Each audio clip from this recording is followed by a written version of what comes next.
Hello दोस्तों, कैसे हैं आप सब। तो दोस्तों, आज के इस वीडियो में हम लोग डिस्कस करने वाले हैं कि किस तरीके से हम यूकैरियोटिक सेल्स के ओवरव्यू को हम समझ सकते हैं, डायग्रामेटिकली हम कैसे समझ सकते हैं। बिकॉज हम लोग इसके पहले वाले वीडियोस में हम लोग डिस्कस किया था कि सेल क्या होते हैं, सेल का डिस्कवर कैसे कैसे हुआ था, प्लांट सेल क्या होते हैं, एनिमल सेल क्या होते हैं, प्रोकैरियोटिक सेल यूकैरियोटिक सेल्स क्या होते हैं, और आज इसके ओवरव्यू को हम लोग समझेंगे।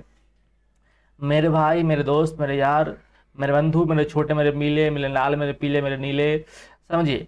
यूकार्टिक सेल में दोस्तों जो बाहर वाला जो कवरिंग जो दोस्तों होता है उसको हम लोग क्या बोलते हैं, सेल मेम्ब्रेन बोलते हैं। अगर प्लांट सेल होगा तो बाहर में एक और लेयर होते हैं जिसको हम लोग क्या बोलते हैं, सेल वॉल्स बोलते हैं। ओके। और ये दोस्तों आपको जो दिख रहा है, जो खाली वाला जो स्पेस आपको जो दिख रहा है दोस्तों, इसको बोलते हैं साइटोप्लाज्म। क्या दोस्तों बोलते हैं, इसको साइटोप्लाज्म बोलते हैं। जो आपको खाली वाला जो स्पेस आपको दिखाई दे रहा है, इसमें दोस्तों क्या होते हैं, सेल ऑर्गेनेल्स होते हैं।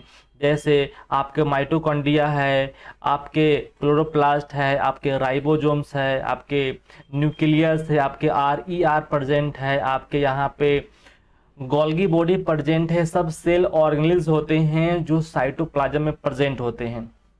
ओके। जितने भी केमिकल रिएक्शंस होते हैं वो सारे के सारे कहाँ होते हैं, साइटोप्लाज्म में होते हैं।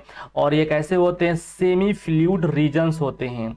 और ये प्रोकैरियोट में भी दोस्तों होते हैं और यूकैरियोट में भी ये होते हैं। और जितने भी केमिकल रिएक्शन होते हैं, मेटाबॉलिकली जो मेटाबॉलिक रिएक्शंस होते हैं, वो सारे के सारे साइटोप्लाज्म में होते हैं। और ये सेल को लिविंग स्टेट में रखता है।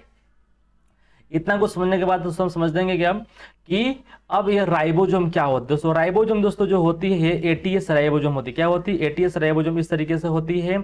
और इसके ऊपर कोई मेम्ब्रेन नहीं होती है, प्रोटीन बनाने में हेल्प करती है। और ये स्मॉलेस्ट ऑर्गेनेल्स होते हैं जो विदाउट मेम्ब्रेन होती है। ये दोस्तों जो आपको दिखाई दे रहा है, ये दोस्तों क्या है, क्लोरोप्लास्ट है, जो कहाँ होते हैं, प्लांट सेल में होते हैं। और उसमें 70S राइबोसोम होते हैं जो 50S और 30S के मिलने से बनते हैं। और दोस्तों होती है माइटोकॉन्ड्रिया होती हैं जो पावर हाउस ऑफ सेल्स बोलते हैं। और ये भी दोस्तों होते हैं 70 राइबोसोम्स होते हैं। सबको डिटेल में हम दोस्तों बात करेंगे।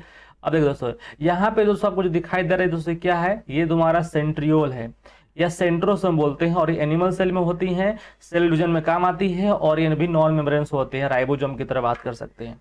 और ये दोस्तों आपको जो दिखाई दे रहा है ये वाला बात, ये वाला पोर्शन, इसको बोलते हैं गोल्गी बॉडी बोलते हैं, जो पैकेजिंग में काम आते हैं। ये दोस्तों क्या है, दोस्तों जो आपको दिखाई लाइसोसोम है, जो क्या बोलते हैं, suicidal bags of the cells बोलते हैं। और ये जो न्यूक्लियस आपको दिखाई दे रही है, ये दोस्तों ये मेम्ब्रेन है और ये मेम्ब्रेन है। तो बाहर वाले को बोलते हैं आउटर न्यूक्लियर मेम्ब्रेन बोलते हैं, और अंदर वाले को इनर न्यूक्लियर मेम्ब्रेन बोलते हैं। और इसके अंदर दोस्तों क्या होती है, साइटोप्लाज्म की तरह इसमें भी होती है। साइटोप्लाज्म का मतलब सेल का साइटोप्लाज्म, इसको होती है न्यूक्लियोप्लाज्म, मतलब न्यूक्लियस का प्लाज्म है ना। तो इसको बोलते हैं न्यूक्लियोप्लाज्म बोलते हैं इसको, है ना। उसके बाद ये जो छोटा सा आपको दिखाई दे रहा है, इसको हम दोस्तों क्या बोलते हैं, न्यूक्लियोलस बोलते हैं। तो क्या बोलते हैं, न्यूक्लियस बोलते हैं। और दोस्तों यहाँ पे जब आपको जो पोर दिखाई दे रहा है उसको बोलते हैं न्यूक्लियर पोर बोलते हैं, जो मेटेरियल को ट्रांसफॉर्मेशन के लिए काम आती है। और एक कुछ इस तरीके से दोस्तों आपको दिखाई दे रहा है, इसको दोस्तों बोलते हैं क्रोमोजोम। दोस्तों क्या बोलते हैं, क्रोमोजोम। और इसके अंदर क्या होते हैं, ये DNA इस तरीके से होते हैं। इसी के ऊपर क्या होते हैं, कुछ कुछ प्रोटीन्स होते हैं, हिस्टोन प्रोटीन होते हैं। तो पहला बात, इसके अंदर इस तरीके से आपको दिखाई दे रहा है, इसको हम लोग सब क्या बोलते हैं, DNA बोलते हैं। और DNA के कैसा होता है, डबल स्ट्रैंडेड लीनियर DNA होते हैं। और इसके ऊपर हिस्टोन प्रोटीन भी होते हैं, नॉन हिस्टोन प्रोटीन भी होते हैं, RNA भी होते हैं।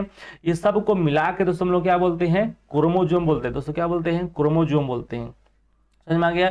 और ये जो आउटर मेम्ब्रेन होते हैं, आउटर न्यूक्लियर मेम्ब्रेन दोस्तों जो है न्यूक्लियस के, इसके ऊपर प्रोटीन राइबोसोम्स होते हैं, इसको बोलते हैं RER। और जिसके ऊपर नहीं होते उसको ACR बोलते हैं। ओके, इतना कुछ समझ में आ गया। तो ये दोस्तों बेसिक बेसिक बात थी जो आपको समझ में आना चाहिए। हम दोस्तों बात करते हैं यूकैरियोटिक सेल्स के, हम लोग प्रोकैरियोटिक सेल्स की हम लोग ओवरव्यू दोस्तों हम लोग ले लेते हैं। दोस्तों कैसा है, ये दोस्तों आपका प्रोकैरियोटिक सेल्स है, प्रोकैरियोटिक ये सेल के ओवरव्यू है। ध्यान देखो दोस्तों, इसके ऊपर दोस्तों आउटर मेम्ब्रेन दोस्तों होते, इसको दोस्तों बोलते हैं ग्लाइकोलिस बोलते हैं। उसके नीचे वाले को सेल बोलते हैं, और उसके अंदर वाले को बोलते हैं सेल मेम्ब्रेन। और इस तीनों को मिला के दोस्तों क्या बोलते हैं, सेल एनवेलप बोलते हैं। और तीनों काम जो होता है प्रोटेक्शन करने में ही काम आता है। और ये दोस्तों उसको बोलते हैं प्लाज्मिड बोलते हैं, जो स्मॉलर होते हैं, सर्कुलर होते हैं, और एक्स्ट्रा क्रोमोजोमल डीएनए होते हैं, एंटीबायोटिक रेजिस्टेंस जीन करता है, जो भी चीज आता है उसको मारने वाले काम जो होता है यही करता है ना। ये एक्स्ट्रा क्रोमोजोमल डीएनए इसको बोलते हैं। ओके, और ये दोस्तों जो होता है ये जो होता है ये बैक्टीरिया का या प्रोकैरियोट का मेन क्रोमोजोमल डीएनए होता है, ये मेन क्रोमोजोम्स होते हैं। इसके ऊपर होते हैं नॉन हिस्टोन प्रोटीन होते हैं जो बेसिक होते हैं, डबल स्ट्रैंड सर्कुलर डीएनए होते हैं, और हिस्टोन प्रोटीन इसके ऊपर नहीं होते हैं। और ये दोस्तों ये क्या होता है बैक्टीरिया का मेन क्रोमोजोम होती है। इसको हम लोग क्या क्या बोलते हैं, क्रोमोजोम बोलते हैं, जीनोमिक डीएनए बोलते हैं, न्यूक्लियर डीएनए बोलते हैं, और मेन क्रोमोजोमल डीएनए बोलते हैं। इसको न्यूक्लियोइड भी दोस्तों इसको बोलते हैं। और जो सबका जो सेल मेम्ब्रेन और सेल वाल के बीच में तो सबको मेम्ब्रेन दिखाई, जो लिक्विड दिखाई दे रहा है, जो स्पेस दिखाई दे रहा है उसको बोलते हैं पेरीप्लाज्मिक स्पेस बोलते हैं।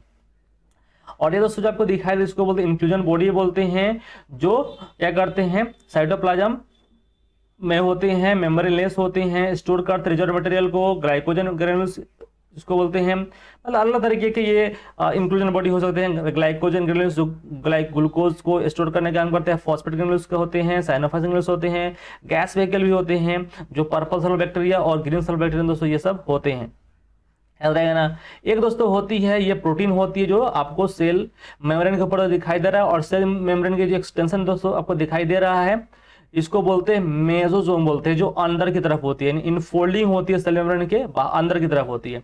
सरफेस दोस्तों बढ़ाती है, एंजाइम कंटेंट को इंक्रीज करती है, रेस्पिरेशन में हेल्प करती है, और रिलीज करती है प्रोटीन, है ना, और पेरिप्लाज्म के स्पेस में, और सेल वॉल सिंथेसिस में ये काम आता है कौन, मेसोसोम।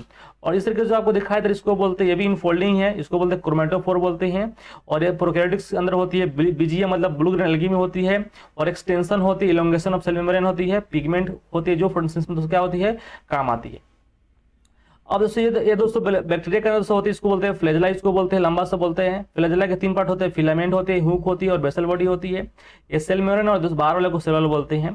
फ्लैजेला जो होते हैं फ्लैजेलिन प्रोटीन से बनी होती है आपको प्रोकैरियोट के अंदर, और लोकोमोशन में काम आती है। क्राम्स्टीन का मतलब होता है कि जो बैक्टीरिया के ऊपर हम लोग कुछ डाई डालते हैं, क्या डालते हैं, डाई डालते हैं, अगर उसके कलर में कोई चेंज नहीं होता है, रिटेन कर लेता है कलर को वही, है ना, अल्कोहलिक वॉशिंग के बाद, तो वो क्या होती है ग्राम पॉजिटिव होती है। अगर वो कलर को डाई को लूज करती है उसको बोलते हैं लूज डाई करती है, तो उसको आफ्टर वॉशिंग के बाद उसको पिंक हो जा रहा है, कलर चेंज हो जा रहा है, तो उसको ग्राम नेगेटिव बोलते हैं। Thank you so much. फिर दोस्तों हम अलग लेक्चर में मिलेंगे, पढ़ाई करते रहिए और मस्ती करते रहिए।